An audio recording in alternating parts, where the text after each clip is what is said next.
Shalom, shalom, shalom, everyone. Welcome, everyone, to Shabbat Night Talk. My name is Susie Lewy. I am one of the teachers at Congregation Bay D.C.B. Beit CHOKMAH BINAH. Thanking the Creator of heaven and earth for all things and everything: food, clothing, and shelter, life, knowledge, wisdom, and understanding.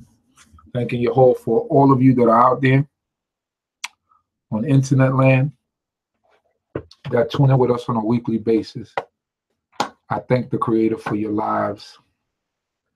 I hope that the Most High God continue to be with each and every one of you, protect you and keep you, and cause each and every one of you to hope that every one of you had a good week, and that on this day of rest, that the Creator will continue to be with you all and protect you. How is everyone feeling out there? I hope everyone is good. I hope that everyone is great. I hope that everyone is feeling the blessing of the Creator. And I hope that the Most High God will continue to be with all of our people scattered in the four corners of the earth. Beit Yisrael scattered in the four corners, wherever they might be, calling upon his name. Maybe the Shabbat already started in those places. Maybe it hasn't started, but may the Creator be with them all. Also thanking the Creator for all of your lives. I say shalom to each and every one of you. Hope that the glory of the Most High God will continue to shine upon each and every one of you and protect you and keep you. Loving this day of rest. It's essential. It's important. The day of rest rejuvenates us, bring us back to it makes our brain regenerate, make our bodies refresh, slow down from everything that we've done, and make us reconsider and think and help us to strategize and do all those things. So on this day, we praise the Creator. What we do as far as teaching, that's something new. If we was in the land, we wouldn't be teaching. These would be our, as well as our spiritual law, be our civil laws that we'll be living by. So we will know these laws, just like we know in certain states how not to jaywalk, how not to speed, how not to do certain things. We will be aware of all these laws if we was living in the land. Some of us are aware of most of the laws, but this will be our everyday way of life. In captivity, obviously you can't keep all the laws, but just to show you, so on the Shabbat day will be a complete day of rest where we will come together and just basically be praising Yah and truly resting. Some of us, we some people think the Shabbat start, and what I mean, some people think the Shabbat starts in the morning, meaning like the praise of God. The praise of God starts from the evening. Right now, you got other people sending up prayers and giving praise to the Most High God, and we think that coming early in the morning and sending up prayers to the Most High God, that you've done that. I mean, if you do that, it's great, but people are sending up prayers for when the sun go down. They're already ahead of the curve. We about 14, 15 hours late by the time most of us start. So we got to be grateful to this great King. Always say our prayers when the Shabbat day come in, to show the Most High God that we are in tune, that we know that his day is here, and that really helps us through. I hope that everyone is doing well out there. I hope that everyone is great. I hope that everyone is uplifted. I hope that everyone just feels good out there. Now I told y'all, I gave y'all a disclaimer that next week, Yah willing, I will be in the country of Panama. So Yeah, I know we praise daily, but I'm talking about in terms of the Shabbat day when we come to a full rest and we stop to this is the day that the Most High God gave us to rest. I understand that we praise daily. I'm saying in terms of this day, most people tend to think that the praise begins in the morning, but it begins from when the sun goes down. So I was speaking in terms of that. So yeah, I will be in Panama. So like I said, if I get great internet down there,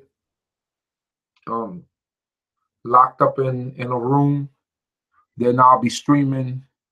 I'll be doing a nice service. If not, I'm going to try to leave some videos for my son to be able to stream forward. So, and that's only for Shabbat night talk. During the Shabbat day, everything will be on as scheduled. There will be streams. You don't have to worry about me not being there. I will be online with y'all talking and chatting and criticizing and telling my son to do this, do that. It's going to be anxious. It's always anxious when I'm like that. So thank you the Most High God for everyone that's on the stream right now. At this time, I just want to basically Shabbat Shalom, Moshe Yisrael. I want to go through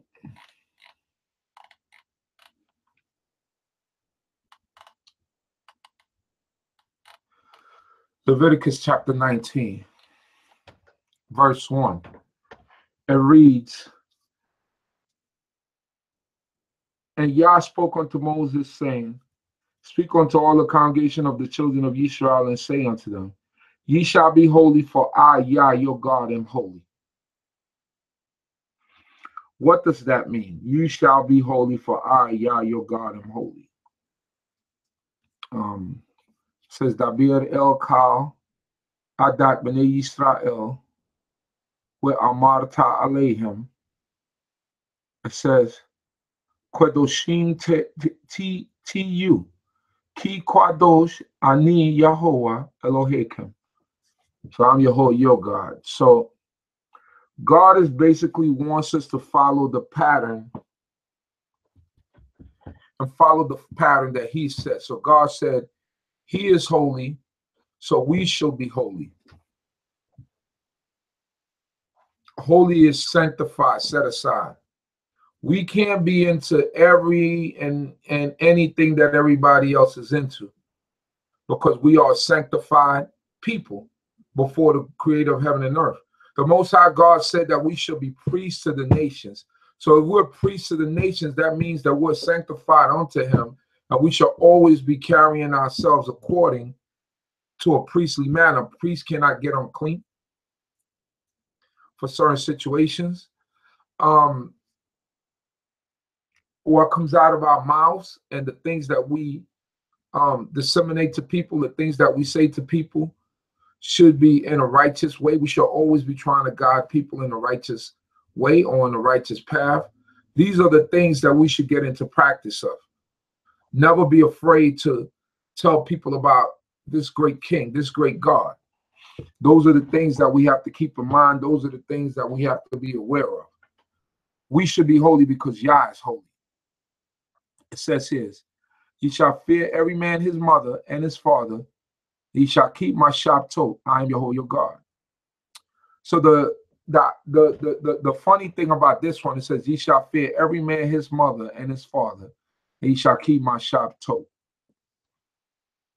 So when we read the Exodus chapter 20, when it speaks about thou shalt honor thy father and thy mother, so you realize that in this particular verse right here, it is the order's in reverse. Ye shall fear every man his mother and his father. It's not like in Exodus chapter 20, which is the 10 Commandments, which I call the constitution of the nation of Yisrael. There it says, thou shalt honor thy father and thy mother. But here it says, you shall fear every man his mother, his father. So it reverses the order. So what this shows me is that the honor of mother and father, or father and mother, is equal. You don't respect one more than the other. Although the father is the head of that, is the head structure of the house, it doesn't mean that you respect him more then you respect your mother. They're both equally respected and honored. So you see that it's in reverse here. So what it's showing me is like the Most High God is saying, don't think because I mentioned father first in one part that he is more important than the mother. They're both of equal importance when it comes to the children. The children have to respect them both equally, father and mother.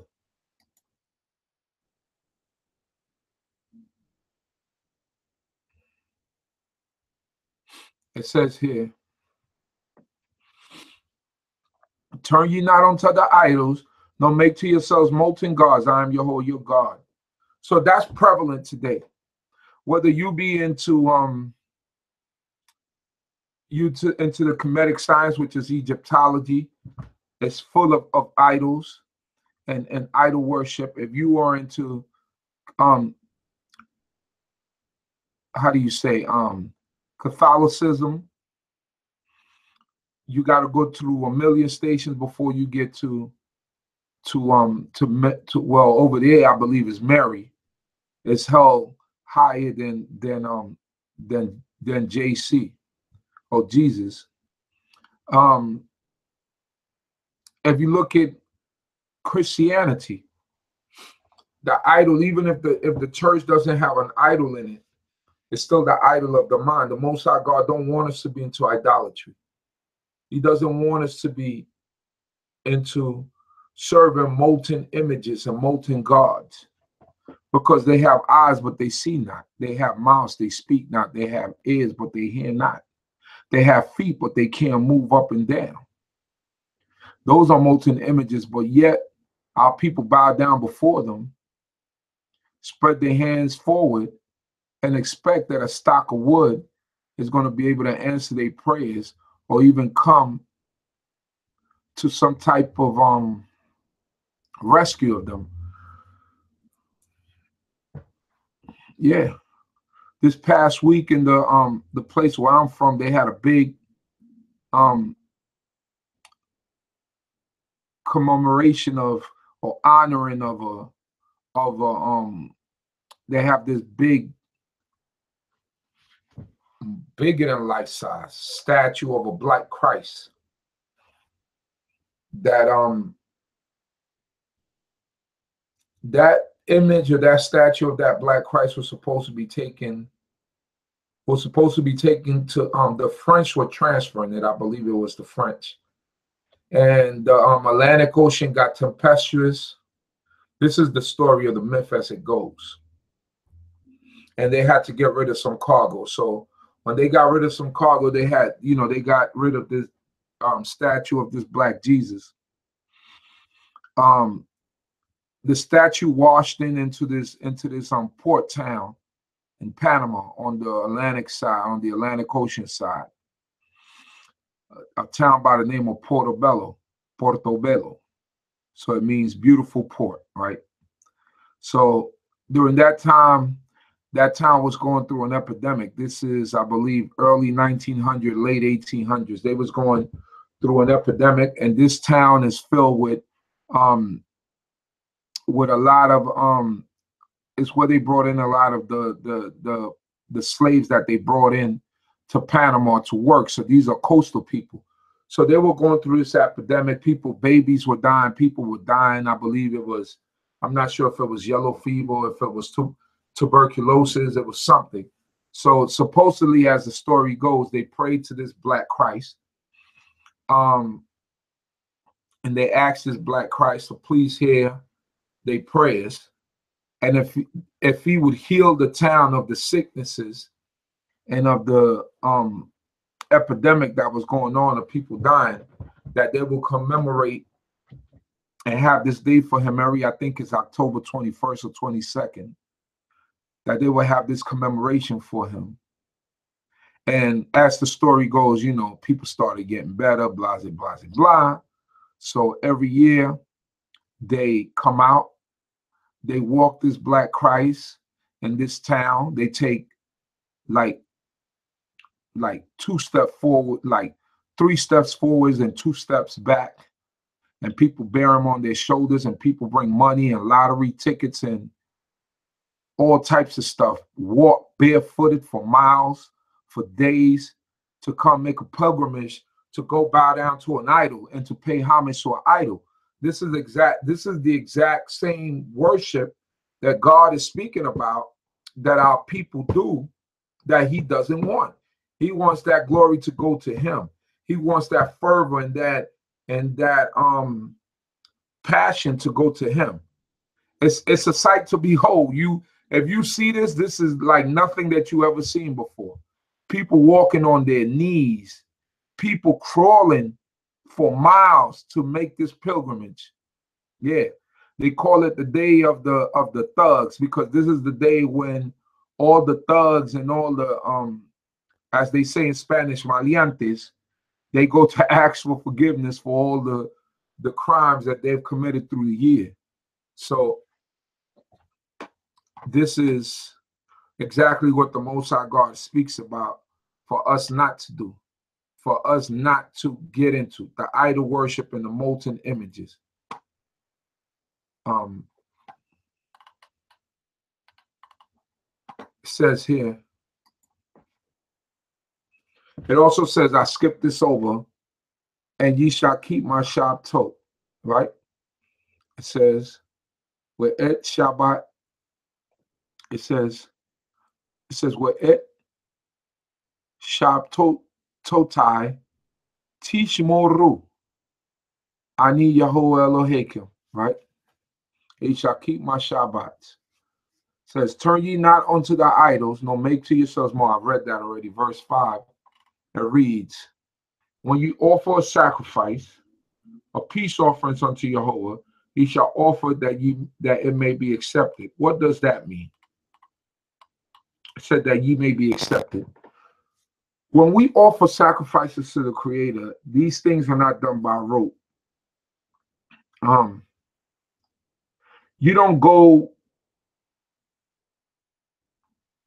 commit a presumptuous sin and you put a offering to the side saying, I know I'm going to commit a sin, so I'm going to put this to the side so that when I commit the sin, I could just offer this up to God. Then you won't be accepted. You understand what I'm saying? Offerings, sin offerings, and offerings as such are to be done according to how God has prescribed it. There is no atonement for presumptuous sin. You have to ready yourself also to bring an offering before the Most High God, so that you will be accepted before God. And there are rules to offerings, right? When you shall eat them, how long they shall linger around. These are all the different rules that you have for offerings. You cannot just do what you want to do, because if you do what you want to do, then that offering won't be accepted and you won't be accepted. So these are things that we have to keep in mind. It shall, verse 6, shall be in the same day ye offer it, and on the morrow. And if aught remain until the third day, it shall be burnt with fire. And if it be eaten at all on the third day, it is a vile thing, it shall not be accepted. It's a vile thing. You won't be accepted, and the offering won't be accepted. But everyone that eateth it shall bear his iniquity, because he hath profaned the holy thing of Jehovah, and that soul shall be cut off from his people. So everything goes in order, the way that the Most High God prescribed it, and the way that he wants it, so that everything will go smoothly before him. So if we go outside of the track of what he told us to do, then we're going contrary to the laws, and then we won't be accepted before the Most High. So our whole thing is to be accepted before God in the things that we do and the actions that we take. That's very important, to be accepted before God. Give me 1 second here, brothers and sisters. Got to open up another tab.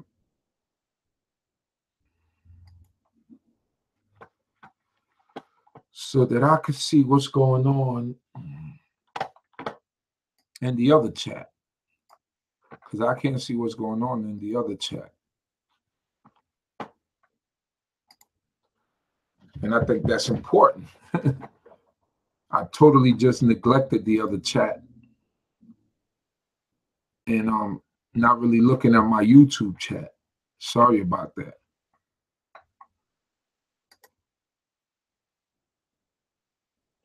Torah YAH for life, once again, for food, clothing, and shelter, and for everything that he does for us. Live control room. Let's see what's going on here. See my peoples over here on YouTube. All right, all right. Shabbat Shalom to everyone on YouTube. Thank you for tuning in to us.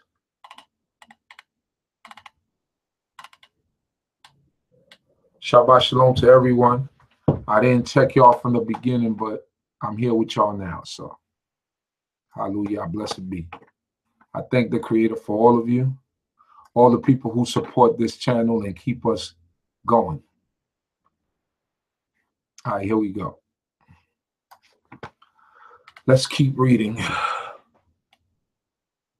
Verse 9. When you reap the harvest of your land, thou shalt not wholly reap the corn of thy field, neither shalt thou gather the gleaning of thy harvest. And thou shalt not glean thy vineyard, neither shalt thou gather the fallen fruit of thy vineyard. Thou shalt leave them for the poor and for the stranger. I am Yahweh your God. So this, what the Most High God is teaching us, is to have love for one another and to have consideration for each other.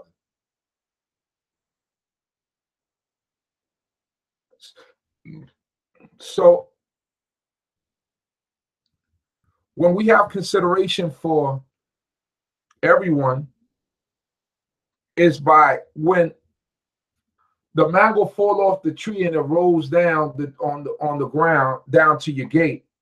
The Most High God is telling us, don't go pick that up. Leave it for the passerby, for the stranger, for the widow, so that somebody might walk past your house and bless you and say, thank God for this house, for they have considered the poor and the hungry.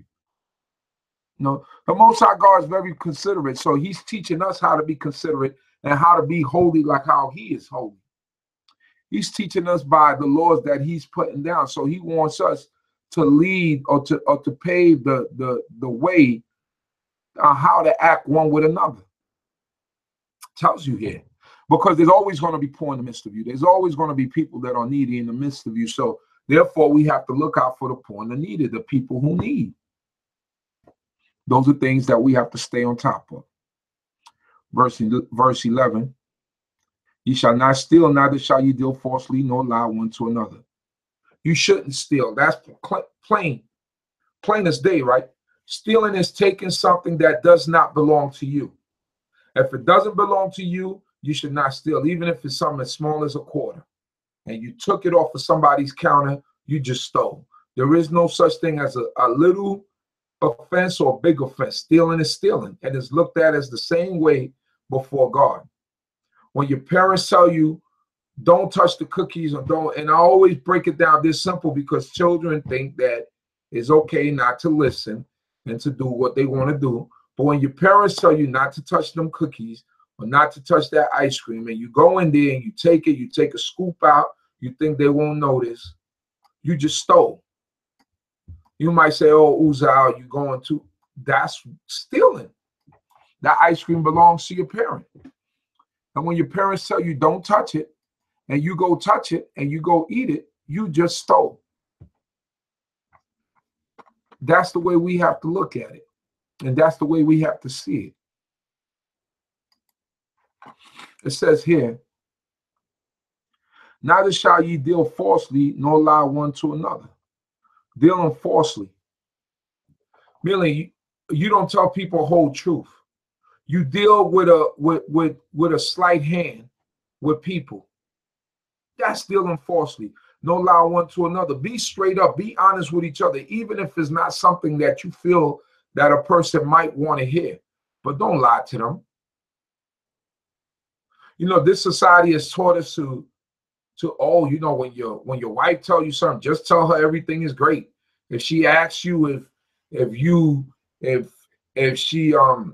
this dress looks good, even if it don't look good, you tell her look good. Now, why would you do that to your wife? Say, oh, does this dress look tight on me? No, honey, it looks fine on you. No, it looks tight. You put on about 10 pounds, 15 pounds. That's Truth. That society teaches that a little white lie is okay, as long as it's a little white lie. What's a little white lie? Now that's psychological. You know, little white lie meaning white is good. You know what I'm saying? Then I guess the bad lie is a black lie, but a lie is a lie. Whether you call it a little white lie or you call it a black lie is a lie. So we shouldn't be lying to each other. Oh, honey, does it look good? I don't think so. Maybe you could try something else on. And then you can't be so sensitive if you asking somebody if something looks good on you and they tell you that it doesn't look that good. Or does it look like I put on weight? And then your husband tell you, yeah, honey, it seems like you put on a few pounds. I know I'm going to get killed for this one. Oh my goodness. I know I'm touching some stuff that's taboo, but we got to be truthful with each other. We got to be honest with each other. We can't be perpetrating a fraud with each other. We have to be truthful and honest. That's what God wants us to be, truthful and honest. It says no lie one to another. Now, if you agree with me, give me some thumbs up, give me some love. Or if you disagree with me, you know, put the comment up there. But I just think that that's the way it should be. I just feel like that's the way it should be. You know, to be honest, to be truthful. That's it. Just be honest and truthful. I got my supporters on Facebook Live.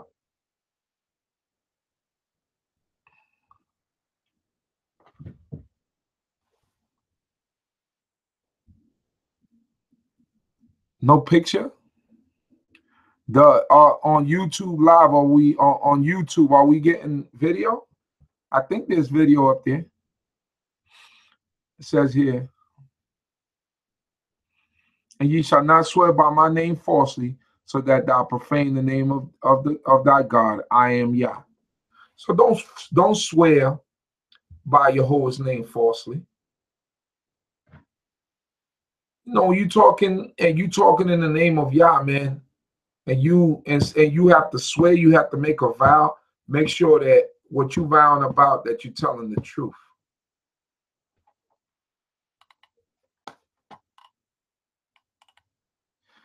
Thou shalt not oppress thy neighbor, nor rob him. The wages of a hired servant shall not abide with thee all night until the morning.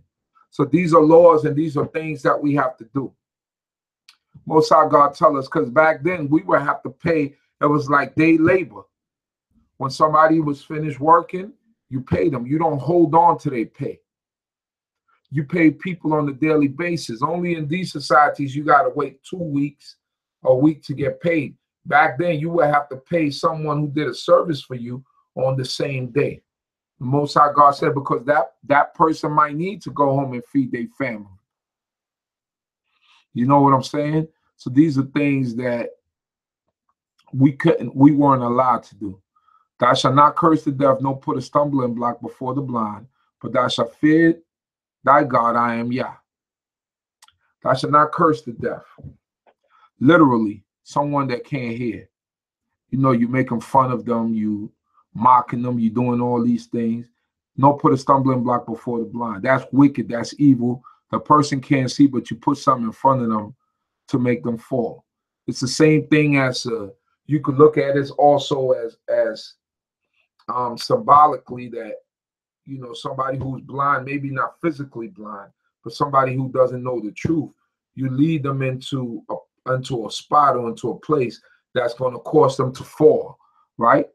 So, verse 15, ye shall do no unrighteousness in judgment. Thou shalt not respect the person of the poor, nor favor the person of the mighty, but in righteousness shalt thou judge thy neighbor.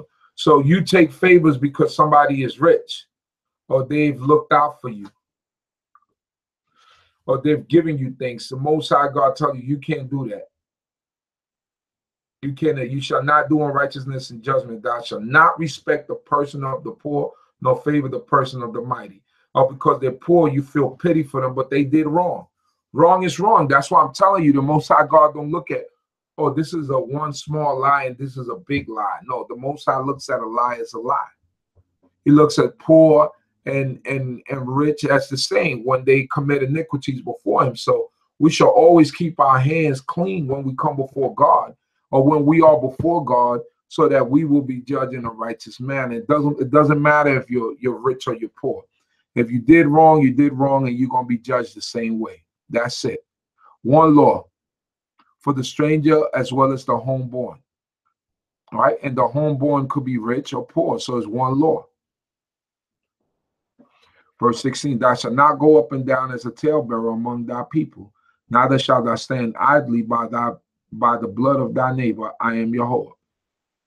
And like I said before, we were taught that if your brother was fighting a midget, that you jump the midget, and then you come home and you talk about it, right? A midget. And when we're talking about a midget, we're talking about somebody that we don't know, that's outside of the nation, that's not an Israelite. That's what we were taught, right? So we can't stand idly because we say, oh, it's a midget. My brother have him. Midgets get between your leg, punch you in your groin. They'll do some damage. You know, they'll do some damage. So these are things that we keep in mind. These are things that we are aware of. You know what I'm saying? Things that we keep in mind.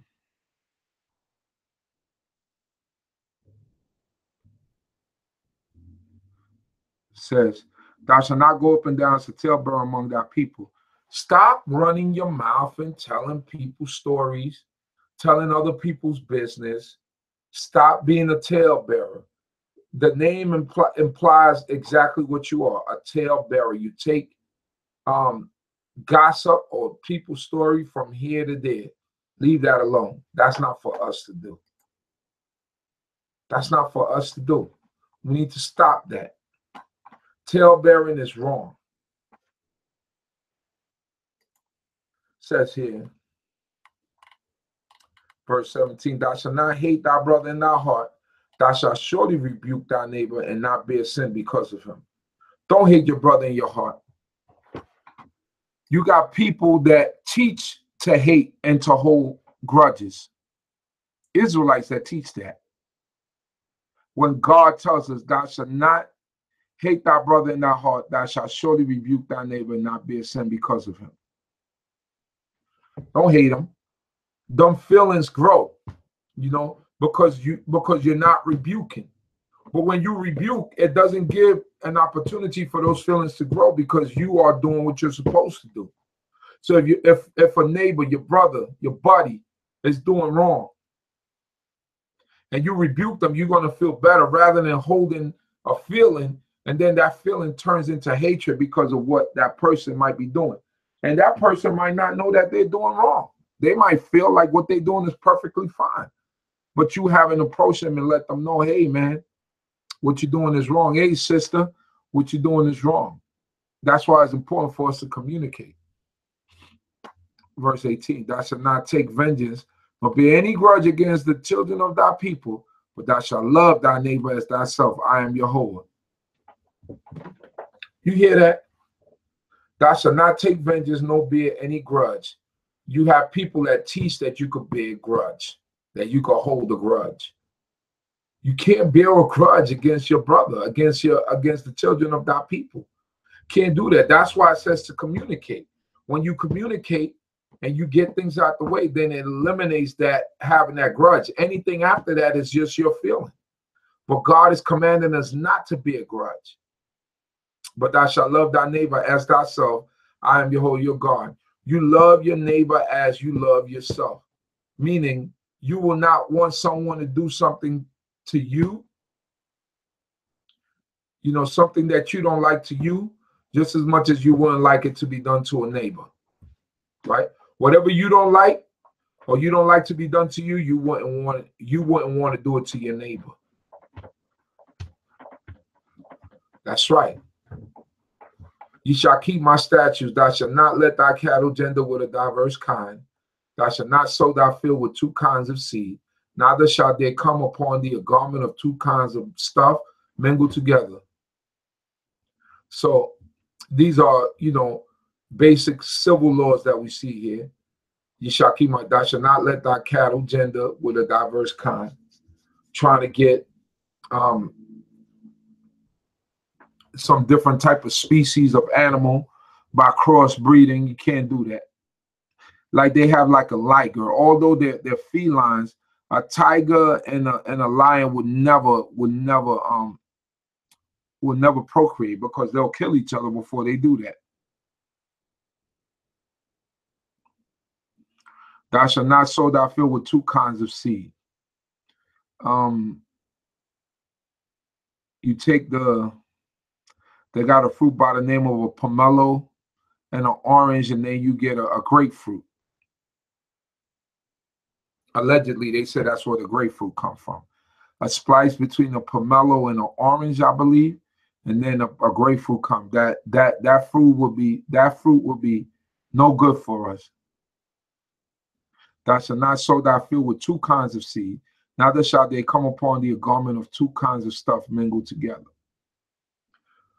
You know, polyester itself, even if it's 100% polyester, those are like mingled fibers. Those are like polyester is it's like a creation, like a lab-made creation that they use different fibers. 100% cotton, 100% linen, 100% wool. That's the way we gotta rock it. Even rayon is some man-made stuff. What the Most High God is commanding is that natural stuff that come from the earth, or leather, or anything like that. Right now, they're making it real tough for people to get 100% material or even pants because we're into this people are the society is into this style now, this slim fit style, which now they have to put 2% spandex in pants that are supposed to be 100% cotton to give these tight pants wearing guys little room for their pants not to split open because they're wearing the pants so tight. So now it's very hard to find. Well, it's not very hard. You can still find 100% cotton pants, but now a lot of the styles like the Dockers and stuff like that, they putting that 2% spandex in it because these guys are wearing pants that are too tight. I mean, if you when you go out to the stores, you see it. You see it. Most High God commanded us not to do that. Nylon, also acrylic, all that stuff is no good. It's gonna see your Ima says gonna sabotage their seed. Yes, indeed, sister. Yes, it is. No room to breathe.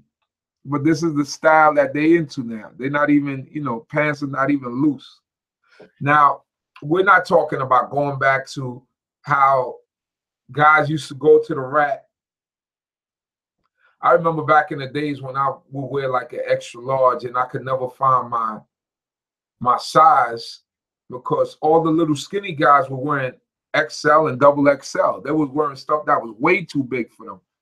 Now the stuff that's on the rack is the stuff that's my size. So I just go on the rack and I'm good because everybody, a guy my size want to wear a medium. They want to put on mediums, squeeze in into a little belly shirt and walk around with a big belly with a small on when they know they're extra large. That's the kind of stuff that we're seeing now. Yeah, they wearing the mediums and they wearing the super tight pants. You're a size 40, but you squeezing into a 36. Be like, brother, that's about 2 pants size smaller than what you're supposed to wear. Get your size 40. You a size 40, so can't even talk about the sisters no more because some of these guys look like you ever seen in New York City, I don't know if they have it in other places, but in the construction sites or like the people who are ripping open the streets, they have these they call them flag flag girls, right? They work with the construction group, but you know, they have hard hats and everything, but they direct them traffic, or they got the slow or the stop sign. They usually have tight jeans on and boots. So now you got guys walking around looking like flag girls with the tight jeans and boots. For those of you that know what I'm talking about, they out there. It's bad, and it's real bad. It's real bad, man. You got dudes out there. I seen on the internet. You got dudes out there with the beds, with the big beards. You think that they real men, and they start kissing. It's ridiculous what's going on right there. It's ridiculous. Seeing one guy today. He's come walking with another guy. He got a shawl on, you know, one of them Louis Vuitton shawls like sisters might wear. You know, was it a shawl or a poncho? Something he had on. With one of them big hats, you know, that sisters like to wear.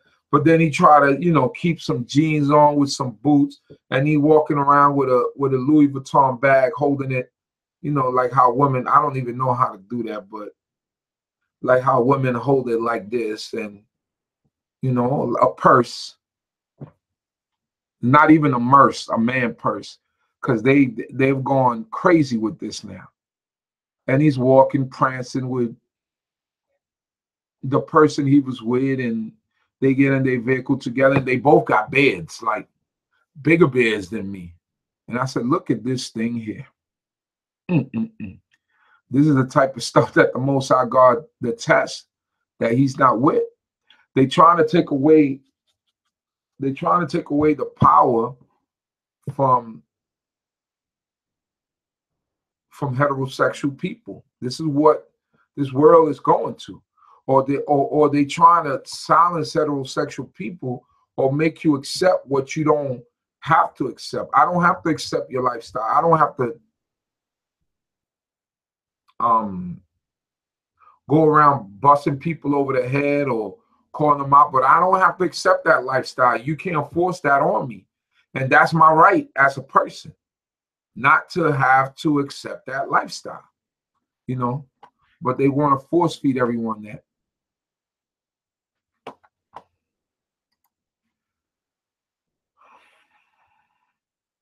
So we can't bear any grudges in our heart, in our minds.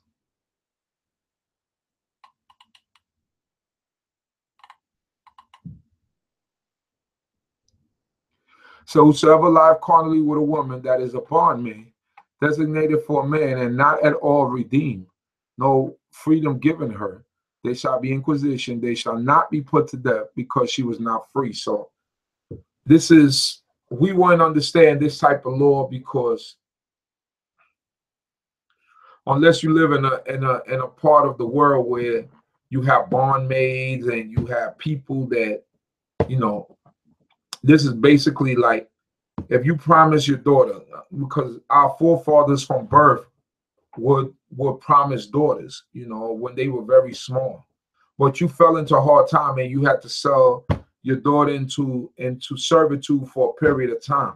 And in that time that you sold into servitude, you know, she was a young woman or a young lady. Somebody laid with her, but she was designated to a man, right? Then it says that because she didn't have any freedom given her, that they should not be put to death. That law of adultery wouldn't kick in, because she was under someone else's jurisdiction. She wasn't even under your jurisdiction anymore. You didn't redeem her. She didn't even get redeemed. So these are laws for servants and things of that manner. We wouldn't understand it today. It would look archaic to us today, or we wouldn't understand it. But these were laws that were set aside, because in those days they did have bondmaids and bondmen, and those are things that, you know, they also had to have rules and regulations for that. So I hope everybody understands. Shabbat Shalom, my brother Dawi. Good to see you. And he shall bring his forfeit unto Yahuwah unto the door of the tent of meeting, even a ram for a guilt offering. So that person brings a ram for a guilt offering, that man. And the priest shall make atonement for him with the ram of the guilt offering before Jehovah for his sin which he hath sinned, and he shall be forgiven for his sin which he hath sinned. So it's still a sin, and you still have to bring a guilt offering before the Most High God. He shall come into the land and shall have planted all manner of trees for food. Then he shall count the fruit thereof as forbidden. 3 years shall it be a forbidden unto you. It shall not be eaten. So the fruit, when we first go into the land, is speaking about us leaving the wilderness and going into the land, that we cannot, for 3 years, we got to let that fruit just grow and do that,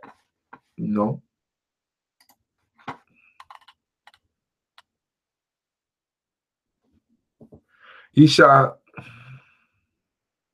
says, but in the 5th year may ye eat of the fruit thereof, and it may yield unto you more richly the increase thereof. I am Yahweh your God. So the first fruits, you let them go. 5th year, you can eat the fruit.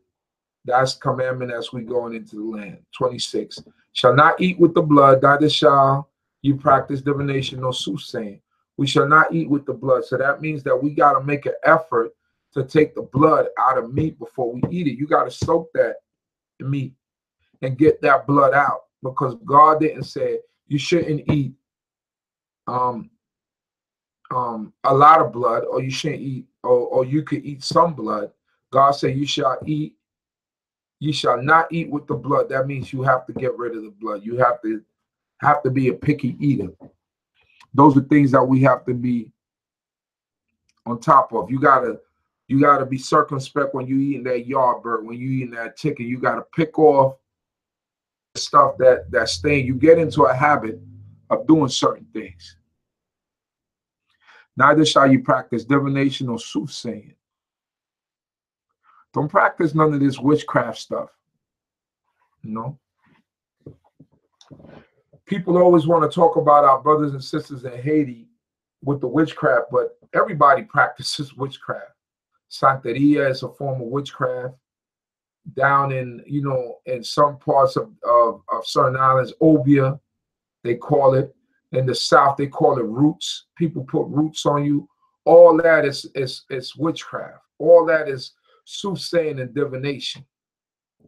Ye shall not round the corners of your heads, neither shalt thou mar the corners of thy bed.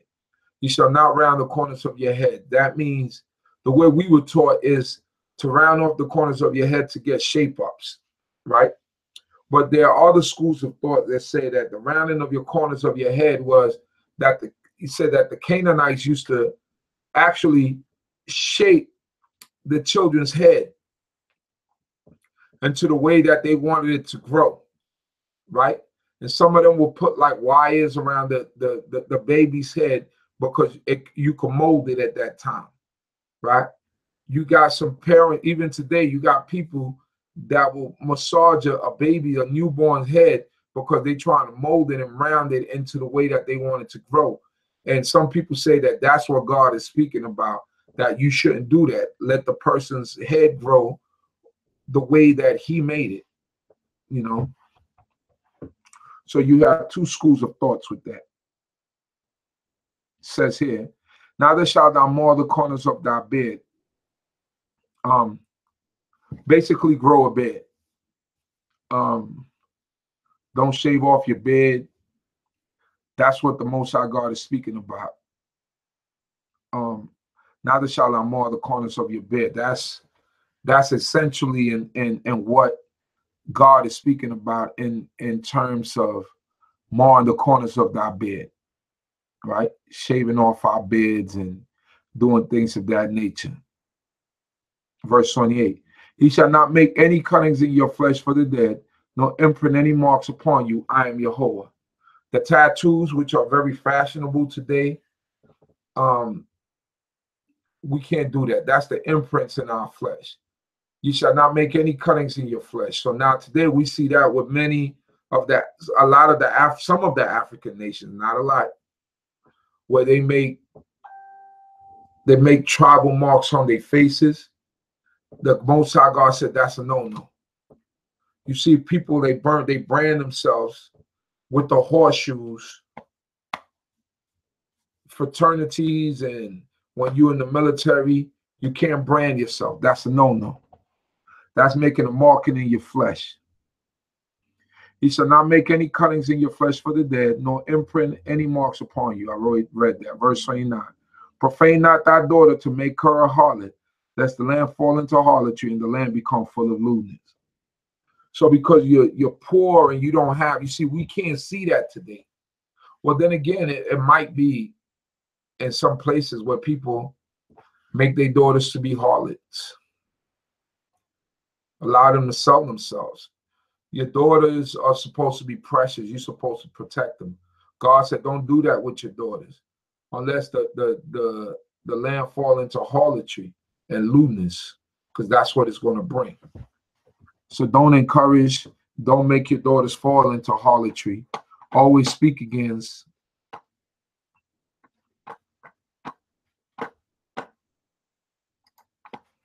won't be happy with you the Most High. Verse 30. Ye shall keep my Shabbat and reverence my sanctuary. I am Yahweh. So we should keep all the Shabbat of the Most High God and reverence his sanctuary. It says here.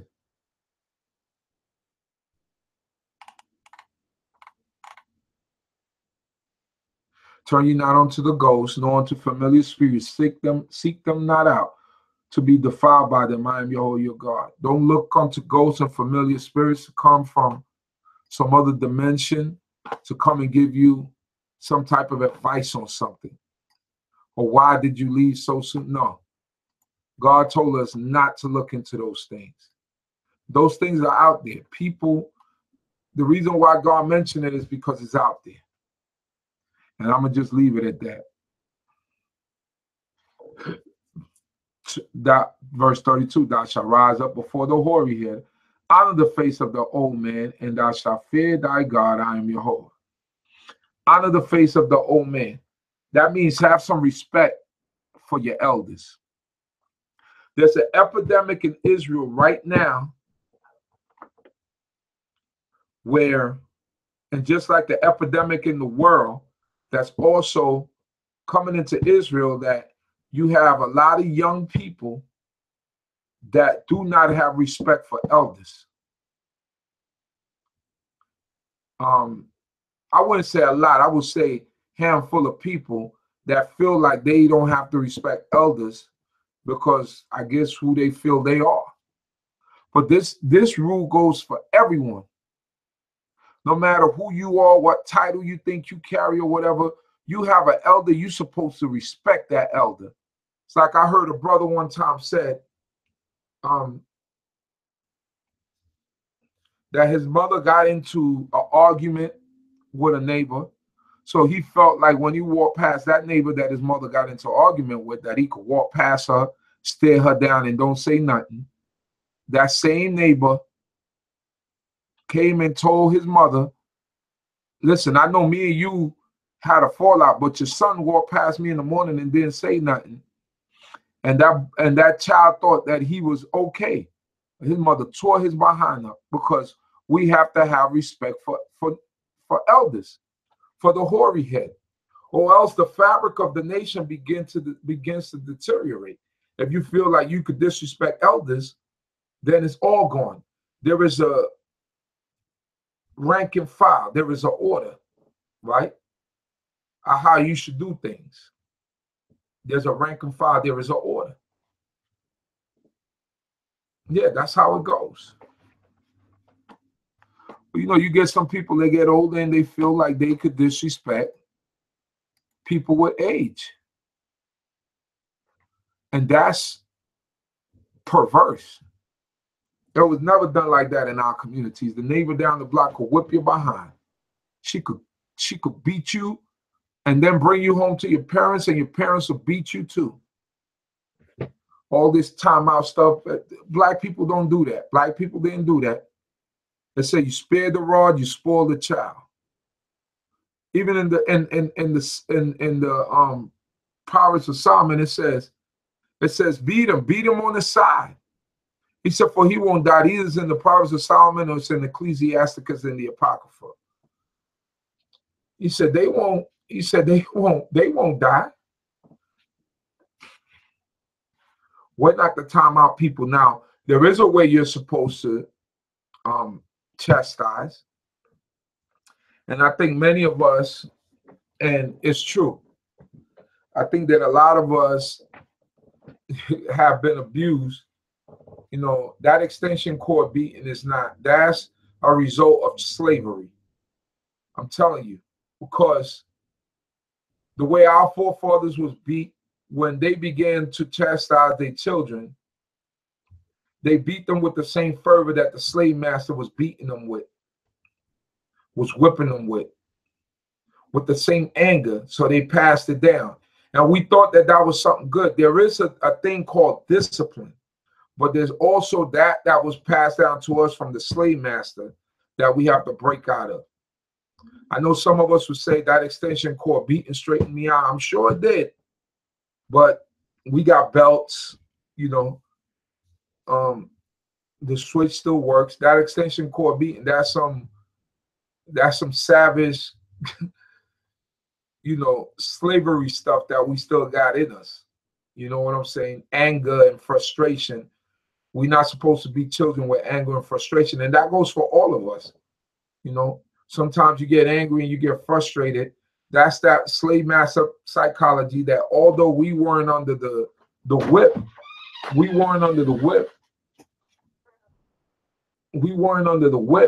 that it still affects us today, because our great-grandparents pass it to our grandparents, and our grandparents pass it to our parents, and our parents pass it to us. And before you know it, it's a psychological thing. Take that for her too.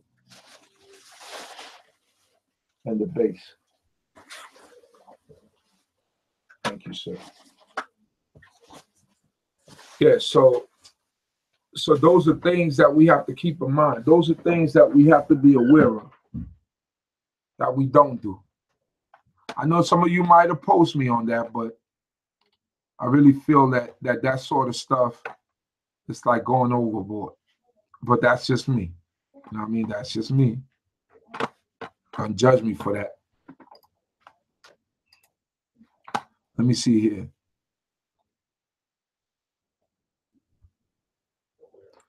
And if a stranger sojourn within your land, ye shall not do him wrong. The stranger that sojourneth with you shall be unto you as a homeborn among you. Thou shalt love him as thyself, for ye were strangers in the land of Egypt. I am Yahweh your God. So that 7 Noahide laws, not. If they come around you and they accept this God, they supposed to do everything that they're able to do. The only thing that they can be is a ruler over you. But if he sojourn among you, you got to love him as yourself, because he has accepted God. For you were strangers in the land of Egypt. We know what it is to be a stranger and not to be loved in a land. So God don't want us to return that to someone else. That's why it says, that's why I teach, and the school that I came from taught that we can't be racist, that you got to hate. You could only hate, you hate those that hate you, right? It's hard for some of us to fathom that and to think about that, but this is God's laws. It's what God is telling us, not what I'm making up. I could make up anything and say anything, and y'all could believe me, but that's not what the Most High God said. God gave us a specific law. And y'all could say what you want to say off that, but I'm only reading what's on the line, not between the line, because as my brother Chief Benyamin said, between the lines is nothing but white space. Verse 35, he shall do no unrighteousness in judgment, and meet yard and weight on measure. You got to have a fair and equal weight for everybody if you're selling stuff to people. Just balances, just weights, a just ephah, just hin shall ye have. I am Yahweh your God, who brought you out of the land of Egypt. Ye shall observe all my statutes, all my ordinances, and do them. I am Yahweh. Hallelujah. So there you go. I felt like doing some law today. I did some law. I hope that you got some understanding out of what I brought. I hope that the Most High God continue to bless each and every one of you. continue to be with you and protect you and guide you. I know some of you have came on late because the sun goes down a little bit later where you're at.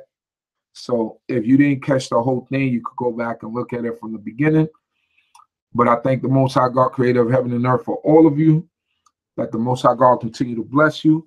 Remember, tune in to us 11 a.m. tomorrow morning on this same channel. May the Most High God bless each and every one of you to have a blessed night of sleep. And may the Most High God continue to bless you with the desires of your heart and of your mind that you desire in righteousness. With that, I say la la tov to everyone. That means good night. And may Yah bless each and every one of you. Shalom, shalom. Hallelujah.